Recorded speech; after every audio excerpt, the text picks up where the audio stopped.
ସମବାୟ ସମିତିରେ ଚାଷୀ ପକାଇଲେ ତାଲା।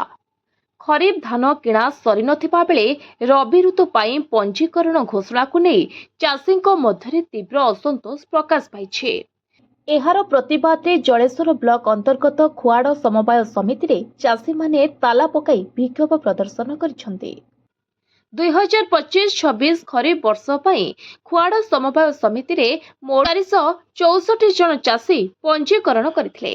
ମାର୍ଚ୍ଚ 13 ତାରିଖ ସୁଦ୍ଧା ମାତ୍ର 240 ଜଣ ଚାଷୀଙ୍କ ଠାରୁ 11,134 କ୍ୱିଣ୍ଟାଲ ଧାନ କ୍ରୟ କରାଯାଇଥିବା ବେଳେ ଏବେ ବି 224 ଜଣ ଚାଷୀଙ୍କ ପ୍ରାୟ 9,000 କ୍ୱିଣ୍ଟାଲ ଧାନ ବିକ୍ରି ନ ହୋଇ ପଡ଼ି ରହିଛି।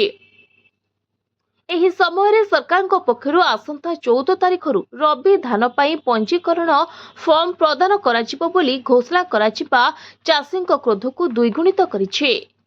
ତେବେ ଗତକାଲି ସକାଳ ପ୍ରାୟ 10ଟା ସମୟରେ ଖୁଆଡ଼ ଏବଂ ଶ୍ୟାମନଗର ପଞ୍ଚାୟତର ଶତାଧିକ ଚାଷୀ ସମିତି କାର୍ଯ୍ୟାଳୟରେ ପହଞ୍ଚିଥିଲେ।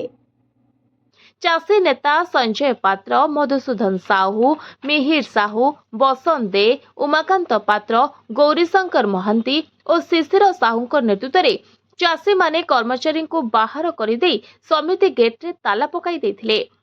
ଫଳରେ ଧାନ କିଣାବିକା କାର୍ଯ୍ୟ ସମ୍ପୂର୍ଣ୍ଣ ଠପ୍ ହୋଇଯାଇଥିଲା। ଦୀର୍ଘ 2 ଘଣ୍ଟା ଧରି ତାଲା ପଡ଼ିବା ପରେ ସମିତି ସମ୍ପାଦକ ମନୋଜ କୁମାର ଜେନା ଘଟଣାସ୍ଥଳରେ ପହଞ୍ଚି ଚାଷୀଙ୍କ ସହ ଆଲୋଚନା କରିଥିଲେ। ସେ କହିଥିଲେ ଯେ ଚାଷୀଙ୍କ ସମସ୍ୟା ବାବଦରେ ଜିଲ୍ଲା କର୍ତ୍ତୃପକ୍ଷଙ୍କୁ ଅବଗତ କରାଯାଇଛି। ଆସନ୍ତା ସୋମବାର ସମସ୍ୟାର ସମାଧାନ କରାଯିବା ସହିତ ସେ ପର୍ଯ୍ୟନ୍ତ କୌଣସି ଚାଷୀଙ୍କୁ ରବି ଧାନ ପଞ୍ଜୀକରଣ ଫର୍ମ ଦିଆଯିବ ନାହିଁ। ସମ୍ପାଦକଙ୍କ ପ୍ରତିଶ୍ରୁତି ପରେ ଚାଷୀମାନେ ଆନ୍ଦୋଳନରୁ ଓହରିଥିଲେ ଏବଂ ସମିତିର ତାଲା ପକାଇଥିଲେ। ତେବେ ଧାନ କିଣା ନହେଲେ ଆଗାମୀ ଦିନରେ ଆନ୍ଦୋଳନ ବ୍ୟାପକ ହେବ ବୋଲି ଚାଷୀମାନେ ଚେତାବନୀ ଦେଇଛନ୍ତି। Report voice of Odisha live.